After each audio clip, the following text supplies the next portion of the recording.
And welcome to the A to Z Sports Big Orange Podcast. I am Charlie Burke. That is Zach Reagan. Wherever you listen throughout the world, we thank you very much for listening to us. We talk everything Vols every week here on the Big Orange Podcast. And if you want to listen to that on the red, go over to the A to Z Sports Podcast Network feed. When you get there, rate, review, subscribe. Because if you do subscribe, you won't miss our shows when we drop them on Mondays. Speaking of Mondays, it is one right now at 6 p.m. Eastern Time. That means we are live on YouTube. Go to the A to Z Sports Tennessee Vols YouTube channel. Subscribe there, but you got to make sure you hit that notification bell, because if you do that, you'll be notified when we go live. And you can come hang out, come be a part of the show. We love going back and forth with everybody. We do it every week. It's always a ton of fun, and you can do that. Subscribe and get the notifications. At Charlie_Birds, at Zach TNT, at A to Z Sports, Facebook.com/A to Z Sports Nashville, and A to Z Sports.com for everything that Zach writes on the internet. Let's get to it, Zach. Man, I tell you, it was a good weekend of basketball. Tennessee found a way to come back after playing, put this nicely, after playing horrifically in the first half against Vandy. They found a way to win. But later that night, watched Texas beat up on Kentucky, and I thought, how are we the only schmucks in town who can't beat these guys? That I like a good win over Vandy, but that one made me want to rip my hair out. What is up, Zach? I know. I felt pretty confident last week on the podcast talking about that Kentucky Me game. too. Even though it was at Kentucky, that didn't even slow me down one second in my prediction for Tennessee to win. But that's something about that game, the matchup. I don't know what it is, but well, we kind of do know what it is. We'll get into some of that here in a bit, but it's We will. it's frustrating, especially like you said. You see other teams beat up on Kentucky at times this season. It's like, this Tennessee team's good. Like, I still believe they're good, but those are tough ones to swallow. There's not a lot of excuses you can put out there for those losses. It really is crazy. I tweeted this during the game. I mean, there have been far more talented Kentucky teams that less talented Tennessee teams have taken to the woodshed. That John Fulkerson team in, was it like February of 20, I think, went into Rupp, and they had a bad season relative to Rick Barnes' time here. Had double-digit losses by February. Yeah, I mean, it just wasn't going well. Tournament. Tournament ended up not happening, but they wouldn't have made it anyway. And they went into Lexington and beat that team that was one of the, in the upper half of the Calipari teams. And now you have a team that's perpetually top 10 all season long. When they actually get their heads screwed on straight, they play extremely well. And you're losing these guys at home and away. You had a 2 or 3 point lead in the final 3 minutes, blew it. I even I texted you during the game. And I was like, there's going to be some chump that takes us down here. They're going to hit shots right here at the end, because their best guy, or one of their best guys, fouled out. And I was like, it would just be so perfect if one of their, one of these role players just dunks on us. And of course, it was whoever, Brea or whoever that kid was that made the threes at the end. Shoot me, Zach. But hey, that happened. And then Tennessee beat Vanderbilt. They're still a top 10 team. AP poll came out. They're still number 6. So it's just hard not to dwell on the fact that you lost to Kentucky. But let's go through all of it, Zach. It's not just going to be that on today's show. Tennessee baseball went out, absolutely dominated a Hofstra team that, if you watch the games, I don't want to say they tried, but they were comically bad at times. That Hofstra team, no offense to them. And then I also wanted to have a quick conversation about an article you wrote, Zach, about is Nico Iamaleava being too doubted this offseason? Really, just it went from, maybe he's a Heisman guy, to playing this season where he only lost 2 regular season games and beat Alabama and did all that stuff. And somehow he's even more doubted now. And we're going to finish the show with talking about that. We'll get to it all right after I tell you about the good folks at Zen Sports. They got another giveaway this month. This time it is the VIP Players Courtside Club Sweepstakes. One grand prize winner will win 2 VIP tickets to the Men's Basketball Conference Championship game in Nashville, plus a $10,000 bonus bet on any tournament game or a $10,000 cash alternative. You'll earn entries on every bet you place in February and every dollar you wager, plus you'll earn 10 times the entries on all parlay bets. Don't miss out on this. And if you're not the grand prize winner, it's no sweat. You'll also have a shot at 10 smaller prizes that'll grant you 2 tickets to any men's regional basketball tournament game and $1,000 bonus bet on the tournament or a $250 cash prize. But that is not all. All new customers who sign up with the code A2ZTN, that is ATOZTN, will receive 500 bonus entries. Head to zensports.com/sweepstakes for the full list of rules. And you'll also earn that $100 no danger first wager that we've been telling you about for so long now. Zen Sports betting just got better. If you have a gambling problem, call 1-800-889-9789. Must be 21 or older and located in Tennessee. $5 minimum wager to qualify for entry. Terms and conditions apply. Full contest rules at zensports.com/sweepstakes. No danger first wager limited to plus 500 to qualify. A qualifying wager for wager entry must have minimum odds for any leg of the entry minus 250 or worse. American odds for clarity minus 251 does not qualify. Zen Sports. There you go. Good folks, go download it. All righty. So Tennessee basketball, it's been a bit of a roller coaster. We got some good comments rolling in already. Where Kyle says Kentucky played 2 of their best games this year against Tennessee, and we have no offense. Billy Bob says, "What's up?" Thankfully, a little more positive than us to start off the show. What's up, Billy Bob? Thanks for tuning in. So it is true. Tennessee, I think the view of the season is really like it's starting to form here of what exactly we're dealing with Tennessee basketball this season, at least in my opinion. You are a team who is very good on defense, and offensively, it is a crapshoot in a way that you will rarely see. It's a crapshoot to the point where if this team plays like they did in the second half against Vandy, that's a nearly unbeatable basketball team. That team would beat Auburn this year. They nearly did beat Auburn a couple weeks ago, but just lost it right in the final minute. On the flip side, if you play like you did against Kentucky, where they're hitting every shot, and then you're hitting absolutely nothing, you're going to lose a bunch of games. I mean, they scored, against the second half against Missouri? 57 points, I think, which is an insane half of basketball, no matter how you slice that. The second half against Vandy, 50 points.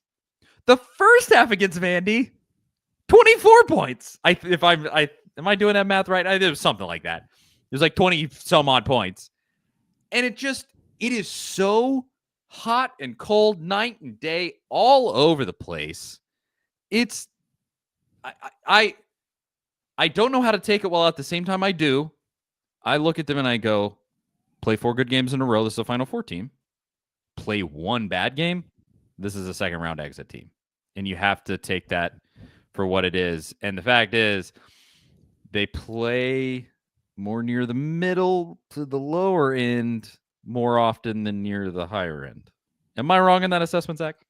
No, I mean, I think that's how a lot of fans probably feel. I mean, that's how I feel at this point. I look at Tennessee and I think, if this team has the capability, like you said, if they could play like that second half against Vanderbilt, they can go all the way. They can go to a Final Four, but the consistency just hasn't been there because they're not making shots. I mean, it's no secret. I think it's not groundbreaking analysis in any sense. I mean, they just can't hit shots consistently. And the way basketball is played, even at the collegiate level now, that's such a big part of the game. And the offense under Barnes has never been super creative to begin with. And you don't have, we've said it so many times this season already, you don't have the go-to person to really take over a game. Like Zakai, coming off of some of those screens, can get to the basket and finish at times, but he's just, with his size, it's hard to consistently count on that. And that's not, he does what he can, and he's hit some big shots and and had some big moments like that where he's driven to the basket and put important points on the board late in the game. But with them just not consistently hitting shots, what are the chances this team can go 6 games in a row and hit shots like they needed to beat Kentucky? I mean, it's the defense keeps them in these games, and Kentucky, I wouldn't consider myself a basketball savant by any means, but people have talked about it being a bad matchup for Tennessee. Like the way Kentucky matches up is not good for Tennessee. And you heard Mark Pope say that the way Tennessee plays defense, the pressure almost is better for Kentucky because of their style of offense. And I'm not 100% sure what he means by that exactly, but clearly there's something there strategically that is an advantage for Kentucky. And I don't know, you would think teams are going to reinvent themselves to play Tennessee, but they're going to look at what Kentucky's done, right? Like Tennessee's a good team. They've beat good teams. They took Auburn down to the wire, like you mentioned. They're going to be a tough matchup for anybody just because of the way they play defense. No one's taking Tennessee lightly because they lost to Kentucky twice. But you got to think they're going to look at that film, that tape, and be like, what can we exploit that Kentucky's exploiting beyond the obvious of just hitting shots, which Kentucky has done well against Tennessee twice now. You got to be able to. You're going to be in games like that in a tournament. Like we see it every single year, multiple times. There's teams that get hot. There's some kid that you've never heard of that hits 10 threes in a game. You're like, this guy can't miss, and you're going to run into that, and you've got to be able to match that. And it just feels like right now when they get in those situations, it's almost in their head. I don't know. Like they're forcing the shots, they don't believe they're going down when they come out of their hands. I mean, I think as fans at times we're watching these shots, you're like, that's probably not going to go in. Like I felt that way with a couple of Gainey shots in that Kentucky game late in the game. I was like, these aren't going in. And that's nothing against Gainey. It just had that feel, right? It just had that feel. I don't know. I mean, there's no easy answer there to overcoming that, even though it's an obvious problem, but I don't know how you get out of that. I mean, the tough truth out of all of that is that the great teams are good at both. Period. The Connecticut the last 2 years, I was looking just now in KenPom, which I really like. Great analytics from Ken Pomeroy. Right now, Tennessee is the number 1 defense on KenPom. Which is crazy because they have played some really good teams this season. They have. And I mean, Vandy went off on them twice, and thankfully you won one of those. Missouri went off on you. Kentucky went off on you. And yet you're still the number 1 defense, but the number 30 offense. I mean, just way down the list there. What's Auburn in that? Yeah. Number 1 offense right now. Number 14 defense. So it's... And I'll put that in context. Connecticut last year, which just ransacked everybody. I don't think it's gonna be considered that because it was the second championship that Hurley won there, and so it wasn't as notable as his first one. But that team was so comprehensively good. The Purdue team they beat was awesome, and they were number 1 in offense and number 4 in defense. And they were that good. Then 23, number 3 in offense, number 7 in defense. I mean, top 10 in both on all of those. And let's see, Purdue last year, number 4 in offense, number 12 in defense. I mean, it's just it's balance. It's balance. Like that is just so key when it comes to this. You just don't see. And I even wonder, what year did Virginia win it? 19. Here you go right here. Everybody thinks of Tony Bennett as defensive guy, and he definitely was, and that team was great defensively. The team that won the national title, number 2 in offense. Yeah, but part of that perception, I think, is the way they controlled the clock. I mean, they weren't fast-paced, up-tempo team. They were a very half-court offense, get the shot clock down, and then they were efficient, with them playing that style. Yeah, I that is true. They were so good at taking advantage of the opportunities that they had. They had a really good point guard on the team. There was a lot going for them there, but you have to have that balance. And right now, to me, it kind of comes down to this. Yeah, I mean, Elias kind of says it here. This is a team that could beat Duke by 25 if they just go off, or they could lose to South Carolina 48-40. It's like, and in no way can I disagree with that, because this is the real crux of it here. This team has such a hard time winning close games, and that's the tournament. Last year in the tournament, you won. That Creighton game was hard fought. That Texas game was really hard fought. And you pulled that one out in close, just gross, gritty defensive matchup with Texas. You pulled that one out. Like, you have to be able to win close games. This team doesn't have those guys. No, they've won 3 close games this year. I mean, they won at Illinois less by 10, good win. It was single digits, but that's not a great Illinois team, right? They've probably lost 9 games at this point already. Texas, I think, was single digits, and Missouri. So you've done it, but those also aren't the elite teams either. And they all took a step up from a surprise guy. I guess the least surprising was this one with Sakai going off, because he's one of the best point guards in America, and he's an absolute dude. At the same time, he's so short that he has a tough time creating his own shot, getting to the rim, finishing at the rim. He has a tough time, and he did that against Vandy. He finished at the rim. I mean, he had some clutch shots, some clutch drives at the end of that game, and really made it happen. And then you had like Jemai Mashak making a 3. Surprise offensive performances against Texas. Darlin Stone-Dubar, out of absolute left field, having a great performance to carry you there. And then at Illinois, it was Gainey. And none of those dudes have been consistent all year long. Like, none of them are even in the same stratosphere as how you could give the ball to Dalton Knecht last year and go, look, it's a 2-point game. 45 seconds left. Go get us a bucket, big guy. Yeah. Like, that dude does not exist on this team. It simply does not. And so when something happens, it almost happened to you against Vandy, because that Edwards kid kept making shots where you're just like, oh, come on. You got to be kidding right now. And against Texas, against Kentucky, that happened to you, and they beat you. The Brea kid hits clutch 3s on you. You just don't have that guy who can carry you in that moment. It should be Chaz Lanier. He just doesn't seem up to the challenge, though. I want him to be so badly. I want him to be, because his shot making ability is so high. Like, he really is a great shot maker. But I mean, you get the ball in his hands in those late moments, and you just go, I don't know. I don't know that this is the guy. Like last year with Knecht, just like that feeling where you went, oh, here we go. How's he going to do it? He's going to do it this time. And most of the time he would figure it out.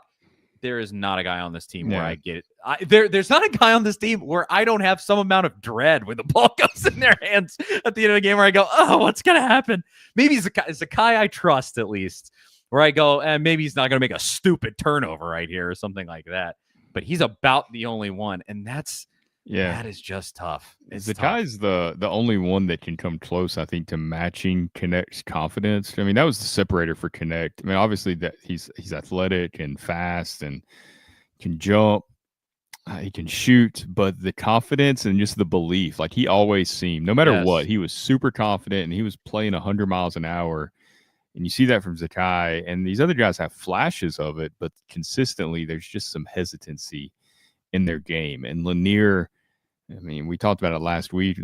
The coaching staff has asked him to be more of a guy that can finish at the rim, because they believe in his ability to do it, like his physical ability to create separation, to get to the rim and create space and make shots and finish.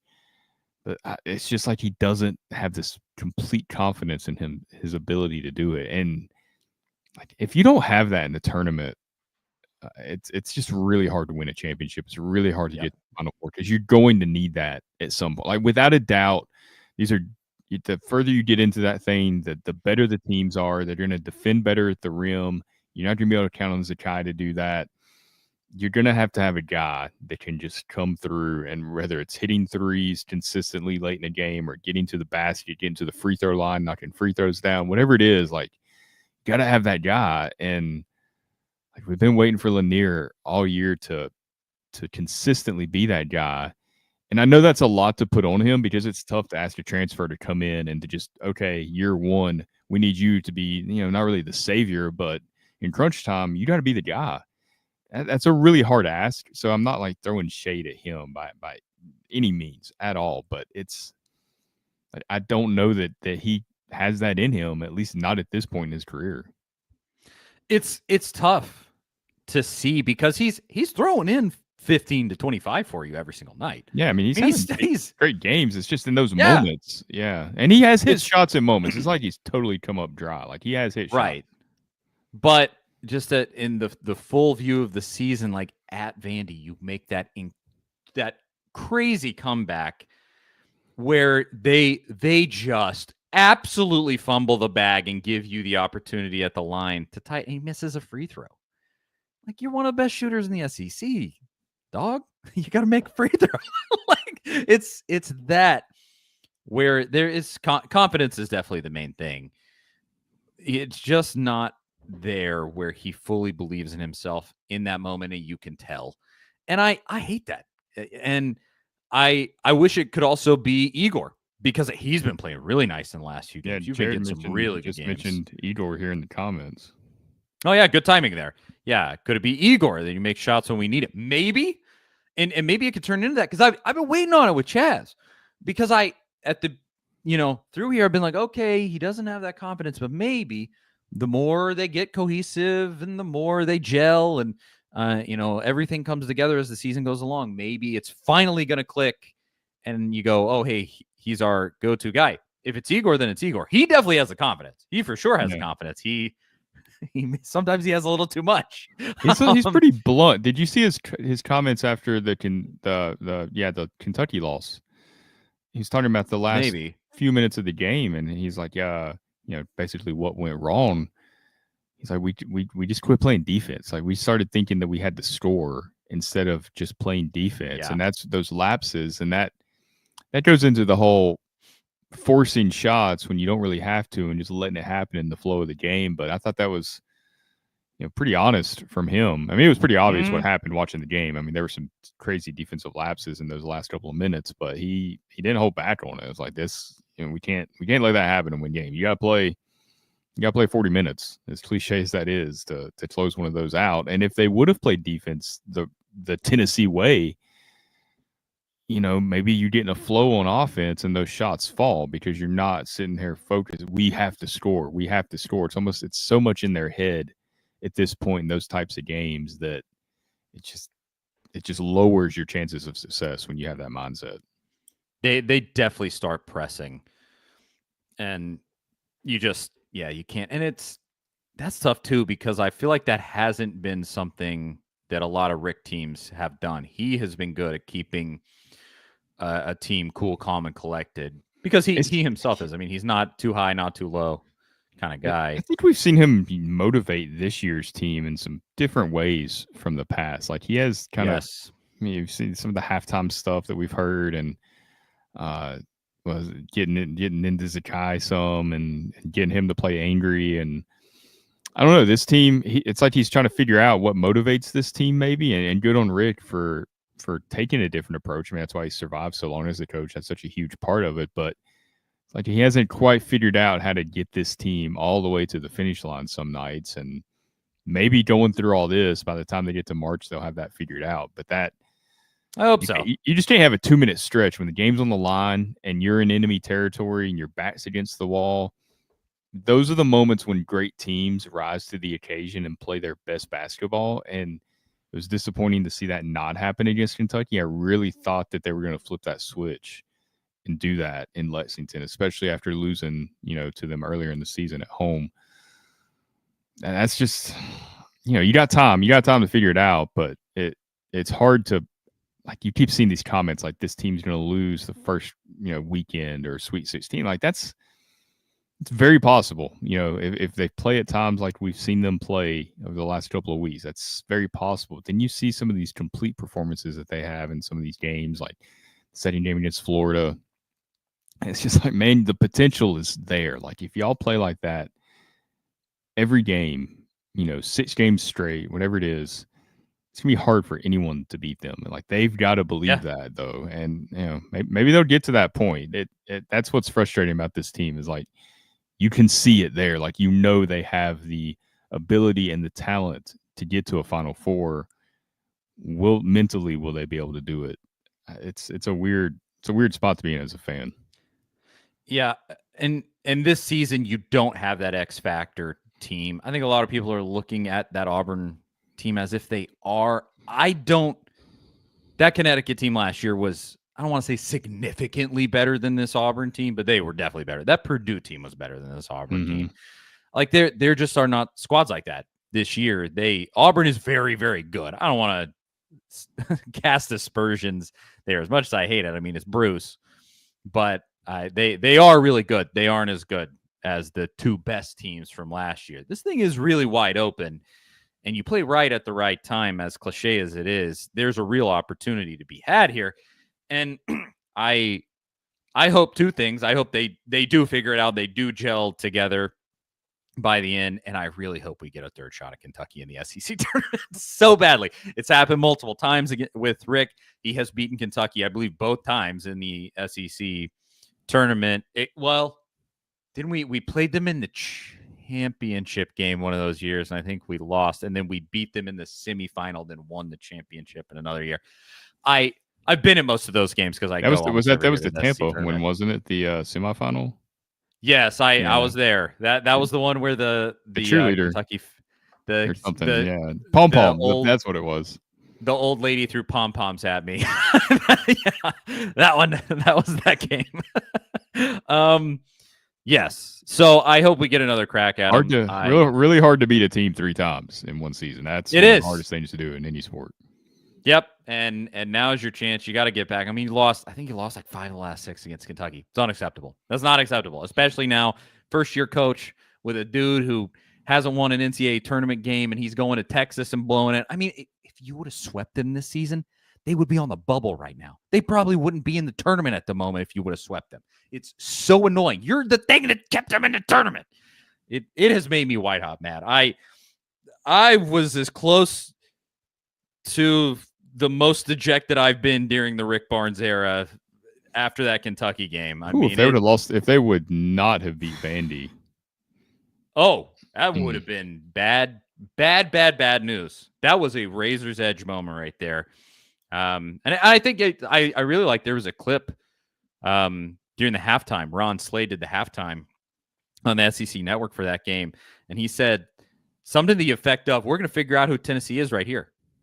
Because you either get gutsy, you dig down, you figure out a way, or you lose to Vandy in a disastrous spot. I mean, he really didn't mince words, and he was 100% right.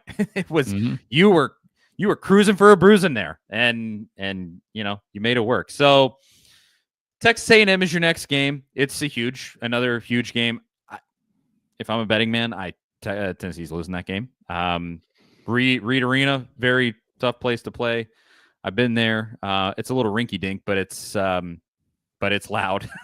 It's loud because it's a little rinky-dink, frankly. And so I don't see that being a win, although they have to play midweek and Tennessee does not. So maybe there's something to be said there, but I think that's. Do you real quick? The depth of the SEC this season and how good this conference is. Obviously, it's the whole, iron sharpens iron type thing, right? Like you just playing in this league, even if you're not a great team, you're going to be better because of the competition you're playing against. Every game's kind of tough. Do you think that it's Tennessee's even better than we think they are because of how tough the SEC is compared to other leagues? And it's just that's a good point. Nightly, it's really hard to win in the SEC right now. Yeah, because here's the truth, and this is interesting. I was texting some friends this weekend about this. Like Duke to go back to it on KenPom. Oh, I closed it. Crap. So on KenPom right now, they're like the number 3 offense and the number 7 defense or something like that. Except they play in the ACC. And the ACC this year is garbage water. Yeah, I mean, it is. Because it's been in a long time. It's really bad. And Vandy, realistically speaking, Vandy would be like the third best team in the ACC right now? Probably. Yeah, easily. I'd say It's who? Duke, Clemson, Louisville is better this year. I mean, it's pretty abysmal. And that's where Duke's analytics are coming from, is playing against kind of a clown show there.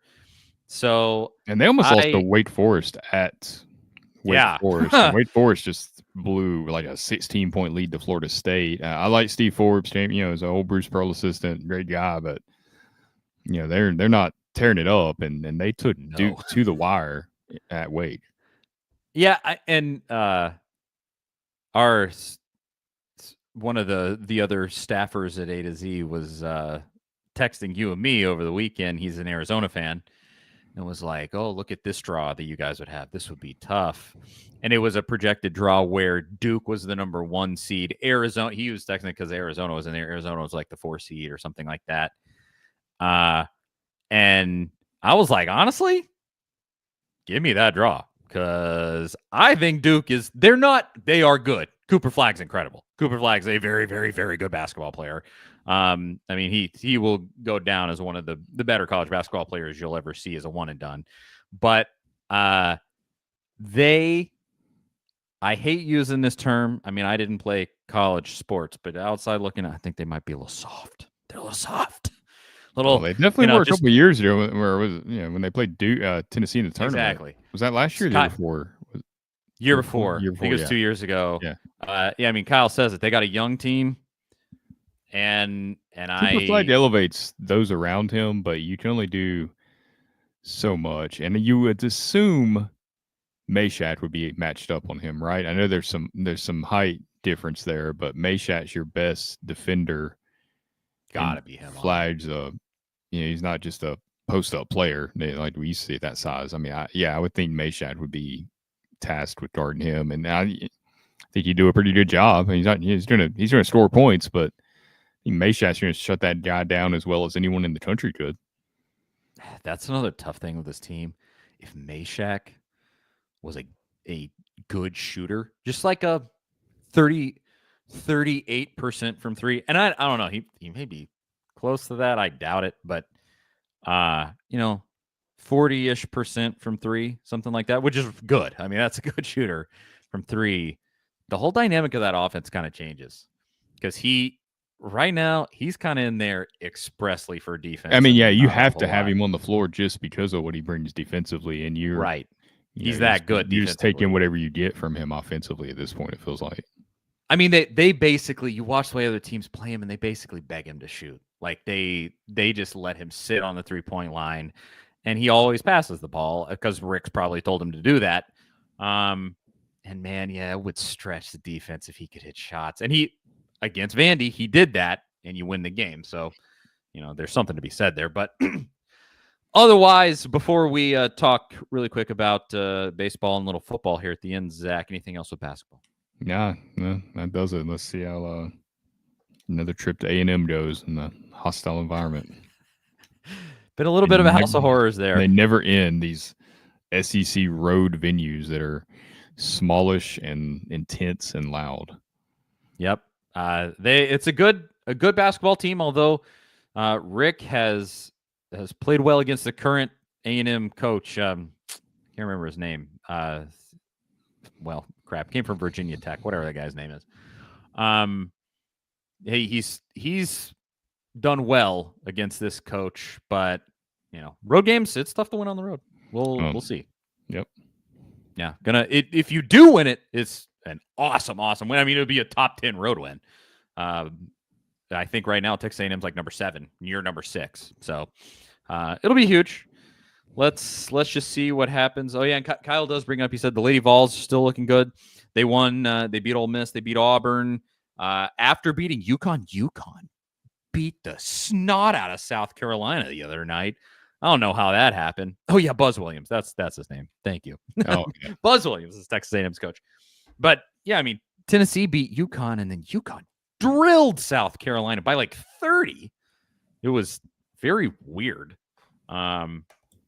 So I'm not sure exactly what happened there, but hey, the Lady Vols are, yes, I think they're right up there. They I mean, they have a played South chance. Carolina tough, right? I mean, that was the Yeah, fourth quarter got away, if I recall correctly, yes, in that game. But otherwise, kind they of ran played out of them. steam. Yeah, so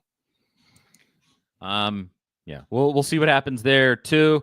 Now let's talk briefly about baseball. This should be pretty quick overall, but the baseball team homestand against Hofstra. And there's not much to be said about Hofstra. They were very, very bad. They were making fielding errors that were comical. I mean, their fielding should have been accompanied by the Benny Hill theme. Like, it was tough to watch some of it. But that being said, Tennessee's offense looks powerful, boy. I mean, it all already. I think, what was it, 45 runs, two. Yeah, gave up 2 all weekend. In 3 games. You had freshmen hitting home runs. I think 2 grand slams here. One of them by Hunter Inslee, your national championship winner, the guy that got you the winning run in the national title, hits a grand slam. I mean, this team has senior leadership, has awesome. Levi Clark hit a home run. I mean, he was one of your top guys in this class coming in.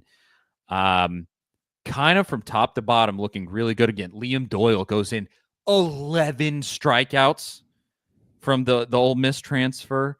They just really, they showed like you're kind of just stepping right back in where you left off, even though there was a ton of turnover. You lose Christian Moore, you lose Blake Burke, and yet, I mean, this is going to be a powerful, powerful baseball team.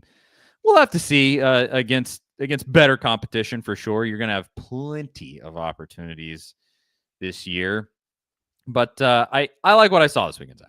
Yeah, and the team has a lot of depth. And talking about the freshmen in the comments, you're trying to find ways to get some of those guys on the field. Like Abernathy might be the best freshman in the country, might end up being, and you're trying to figure out how to get him on the field. And I think Tony Vitello does such a really good job with this. It's one of the more underrated things that he does as a coach, because we talk about baseball and the vibes and all that stuff all the time, but it's more than just everybody laughing and being friendly with each other and having a good time. There's this, that's the little cancerous things that can sneak into a program that can really wreck a season. And it's stuff that you don't really think that much about, such as, what position a player is playing. I mean, this stuff, especially this era of baseball players, it starts at, if you have kids involved in baseball, especially like 9 years old, everybody wants their kid to play like shortstop or they want them to pitch, catch, play center, up the middle, something like that.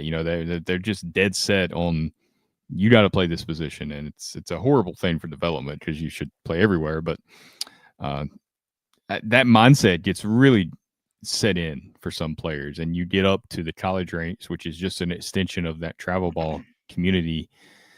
Only one kid can play shortstop, and you've probably recruited 8 of them because a lot of times they are the best athletes on the field, and now you've got to figure out how to position everyone, get people innings at different positions so everybody's kind of happy, because the messaging's got to be the right way.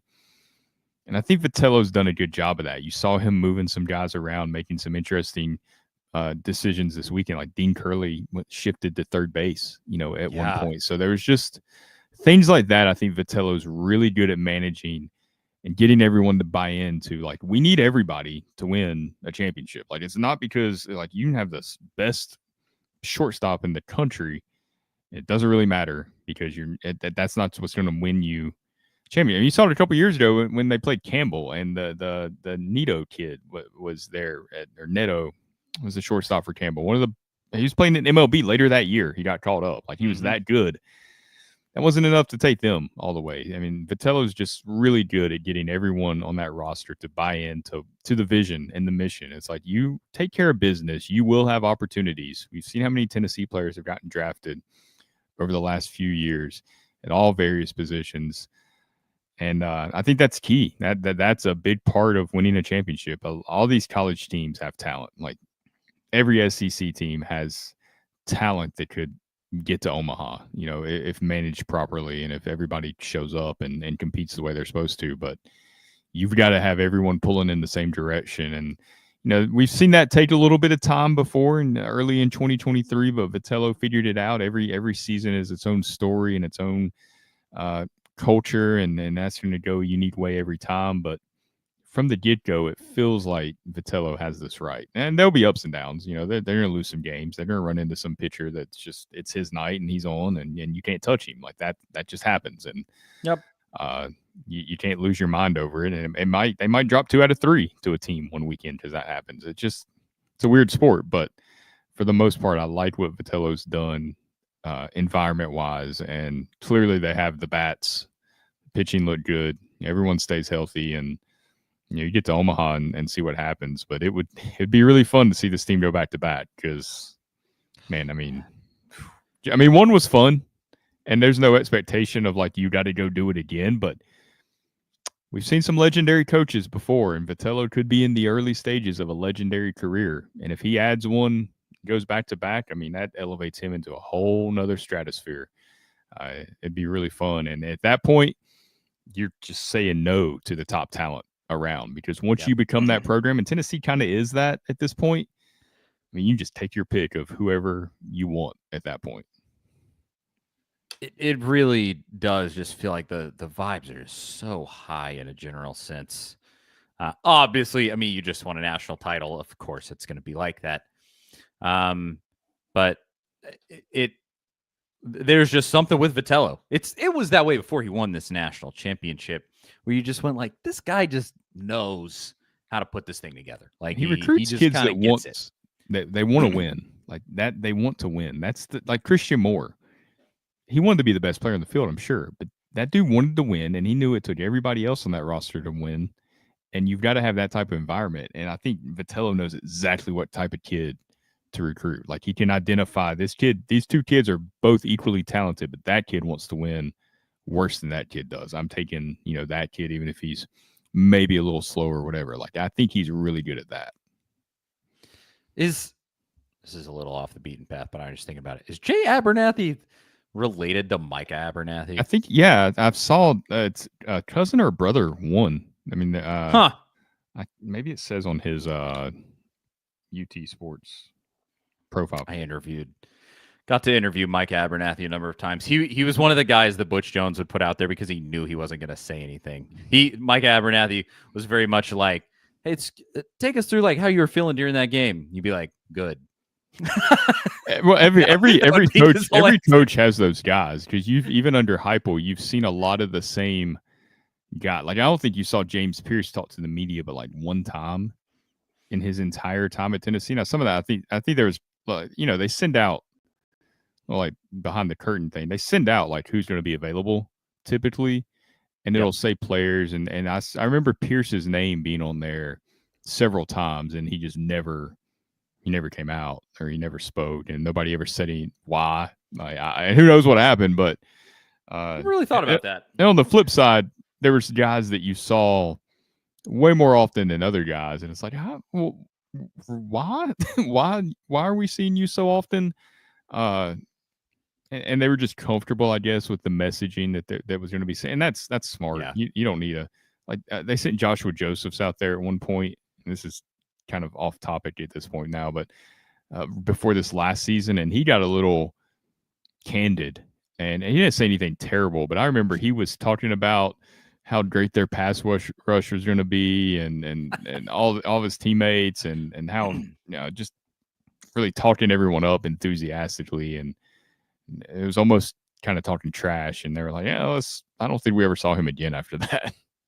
You can't go out there and talk like a normal person. That's not allowed. That is one that's very inside baseball with being a media member. But back when I was covering the Grand Admiral teams, the way Barnes, and I think he still does this now, he's very much just like, let these guys talk, and they're gonna. I'm gonna say what I'm gonna say there. Yeah, he's candid himself. Yes, it would be pretty hypocritical for him to not allow his guys to go out and be candid, because he's extremely candid. They are cousins, by the way, Micah and Jay. Oh, there you go. So I wonder if Jay is as short in terms of interviews as Mike is, but but Grant Williams, I mean, he would get pretty real with you. But hey, to Barnes' credit, I always loved that. It was always so fun covering those teams. You would go from Butch that was like lockdown. We only let these certain dudes talk, and the dudes are the guys that'll say 2 words to you. To Barnes just letting everybody say whatever they want. So, anywho, little media, like I said, inside baseball media moment there, but. Otherwise, with baseball, it's looking good. I think you got UNC Asheville coming up. Let's see. UNC Asheville tomorrow, and then Samford is your series. And then you get your first real game is February 28th. You go to Houston, and you got Oklahoma State, Rice, and Arizona in whatever, thing that is, whatever, a little invitational. Should be fun. We'll see what happens. Let's finish with this. An article that you wrote, Zach, on A2ZSports.com. Go over and check out everything that Zach writes. His stuff, as always, is doing numbers. Here it is. Your headline was national media. Oh, crap. I just hit the back button by accident. National media outlet calls Tennessee Vols QB Nico Iamaleava a pretender, and why that's a good thing for UT football. If you want to just give a quick rundown, what was this, Zach? Yeah, it was. I think it was CBS Sports or one of Will those. Backus at CBS Sports. Yeah, it's going through the list of Heisman contenders and pretenders, and Nico. I figured when I opened it that Nico would not be on the contender list just because of the way he's been perceived this offseason, like you were alluding to earlier in the show. And sure enough, that was the case. He was listed as a pretender for the Heisman. And first off, I'm not a fan of these early Heisman lists, especially in February. I mean, it's just how often are they right? Like the perceived favorite rarely ends up being the actual guy that wins it. Like almost every year, that guy, something happens, he gets hurt, just has a down year. Somebody comes out of nowhere and wins the award. A year ago, Nico was on some of these like dark horse Heisman list and, could come out as a redshirt freshman and tear everything up and end up winning this award because of where he was ranked as a recruit and the NIL deals that he got. And it really is bizarre to think about the way he's being perceived this offseason and not really just by the national media. I think there's some Tennessee fans that are guilty of this as well. You go 10-2 and make the playoff, and you lose to Ohio State, and it wasn't anybody's best game that night in Columbus. But Nico was played about as tough as you can ask a quarterback to play, even down. That game was out of hand, and he was still out there competing, putting his body on the line, trying to get into the end zone.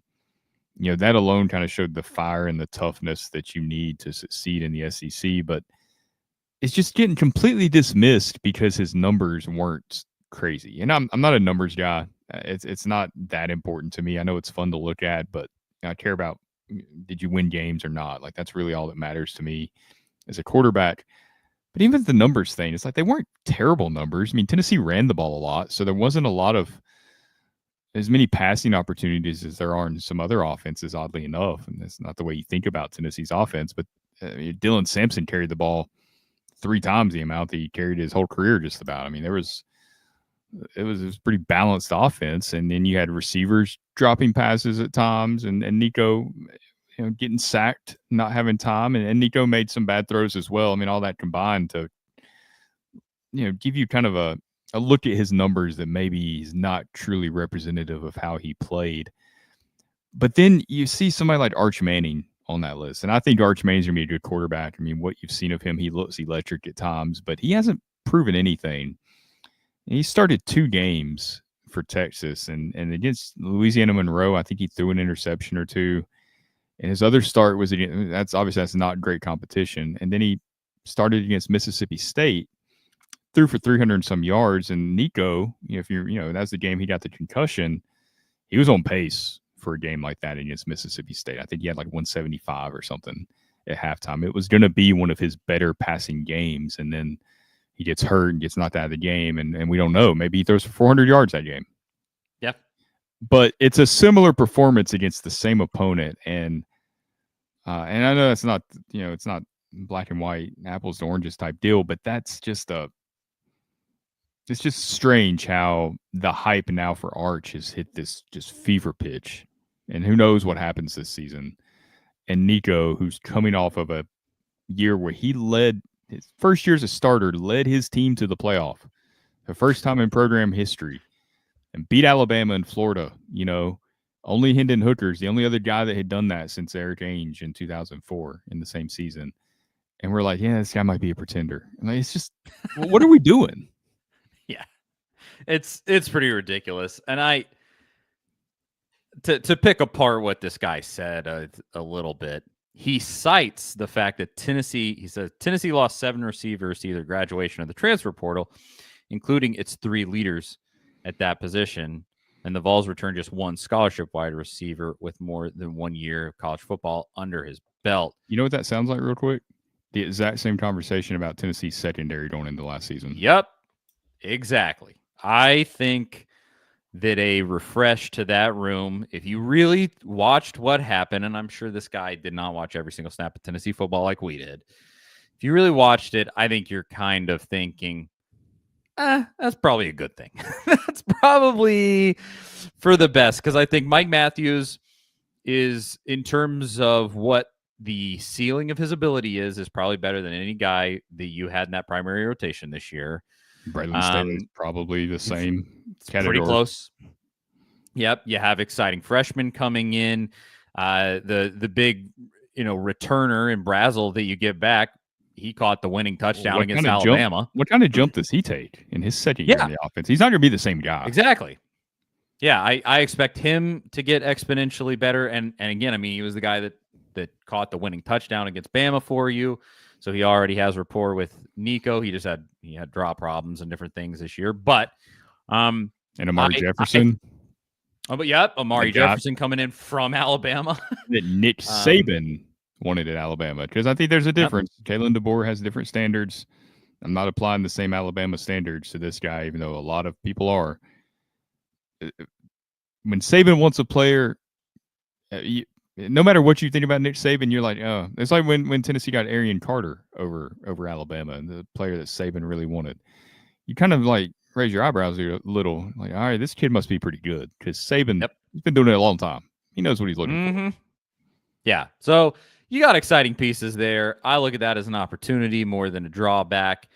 And then there's also this. The same guy didn't write this, but just looking back, this was the way too early 2024 Heisman contenders list from ESPN. Number 1. I'll just let you get who you think it is. Number 1 last year? Yeah, this was December of 2023 when this was written. I would bet it was probably Jalen Milroe. Yep, Jalen Milroe's number 1. Stunk this season. Was one of the main reasons that Alabama lost to Tennessee. Quinn Ewers. Carson Beck was probably up there. Carson Beck was number 4. Shedeur Sanders was right there. Jackson Dart didn't get it done for Ole Miss. Amarion Hampton, good for North Carolina, but didn't ever hear that name in Heisman contention. Finally, Travis Hunter. Dylan Gabriel was right up there. Cam Ward. But yeah, I mean, case in point, Jalen Milroe was the guy that everybody was talking about.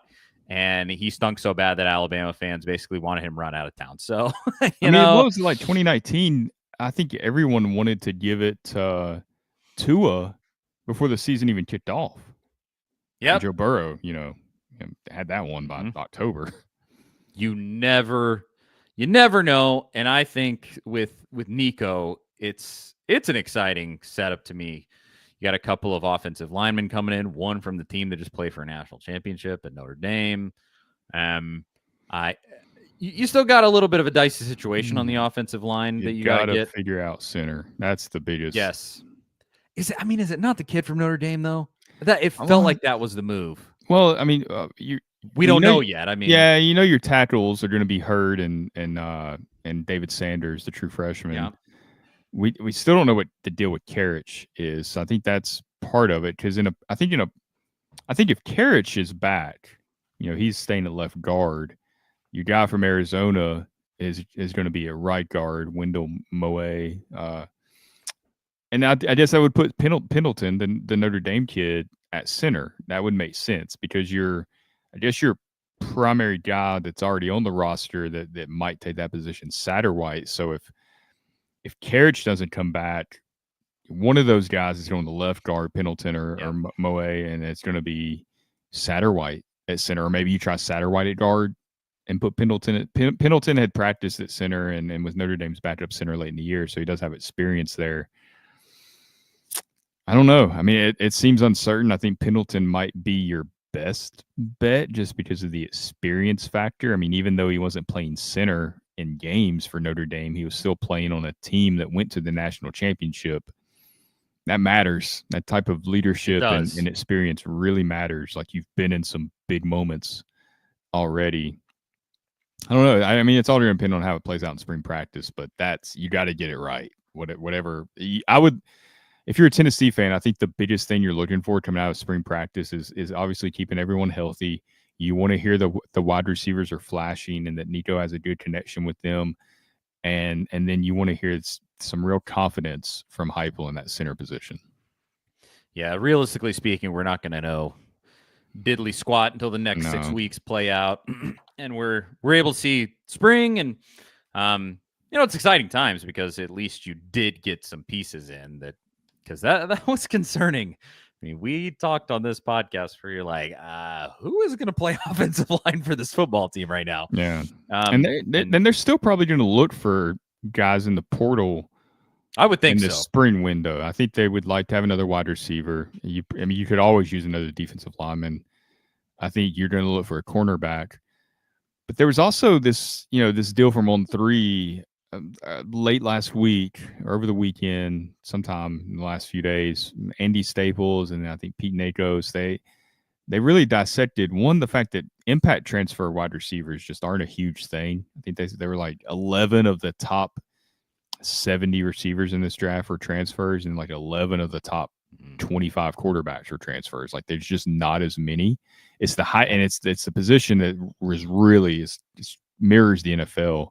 The price tag for these guys is skyrocketed. So you've got to be really judicious in who you offer, because it's going to cost even for a mid guy or number 3 type wide receiver that's not a true, who knows what Jeremiah Smith would have gotten in the open market if there was a bidding war. Those kind of guys just don't, like a Carnell Tate. Like, they just don't end up, teams don't let them go. They're really hard to find. And the offensive line is the same deal, where it's hard to keep them. It's hard to get them to like impact ones because there's just not that many.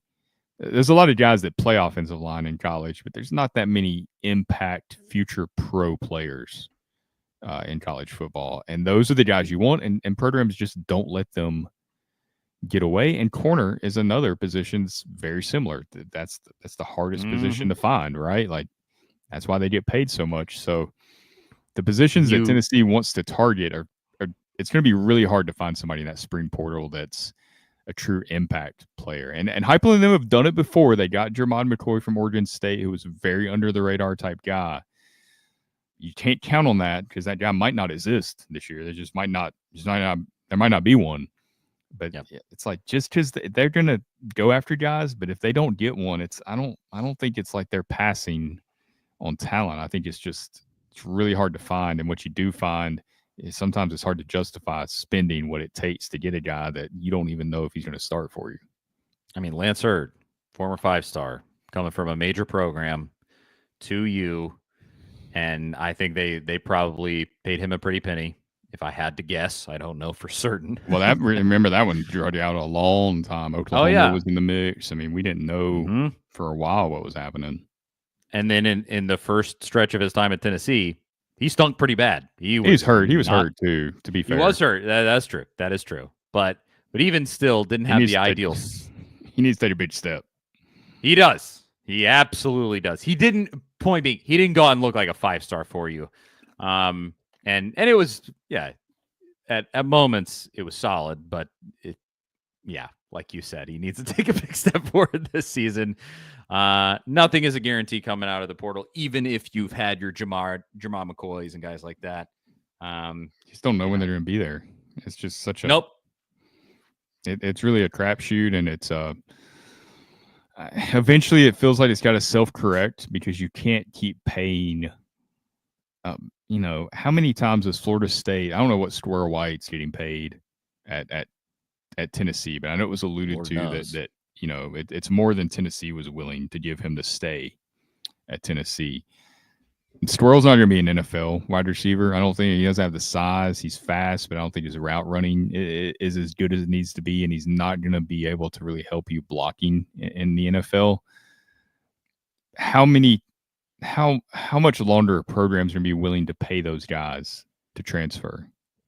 I just at some point it feels like it has to self-correct, and guys will, you know, if the paycheck isn't there for them to chase, programs can build depth, and they can, you know, they can stay in programs, they can develop, they can, you know, if you're Square White, you don't have a better time at Florida State where you're adjusting the whole year.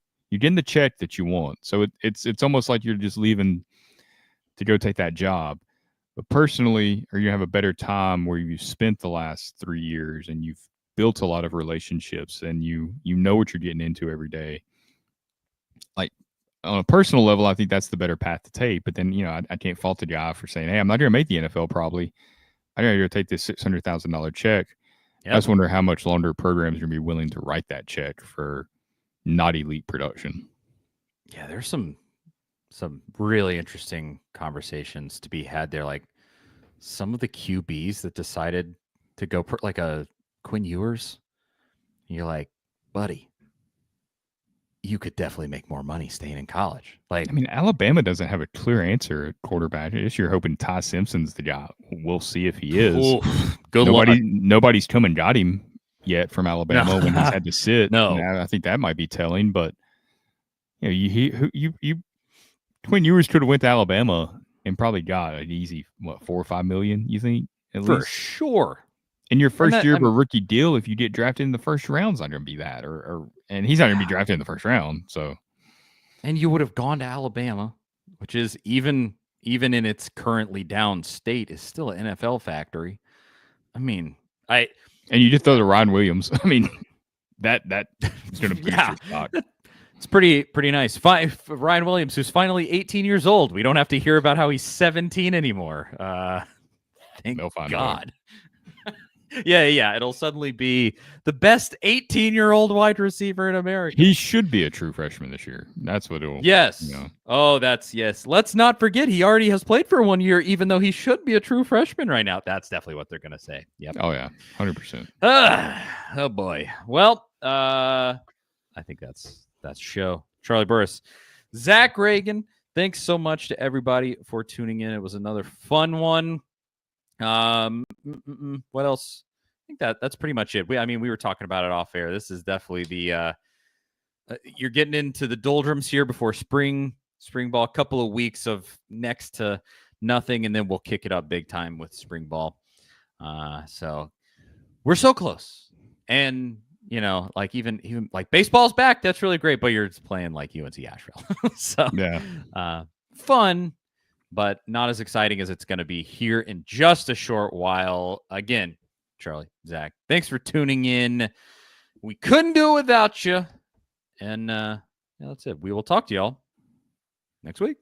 See you guys later.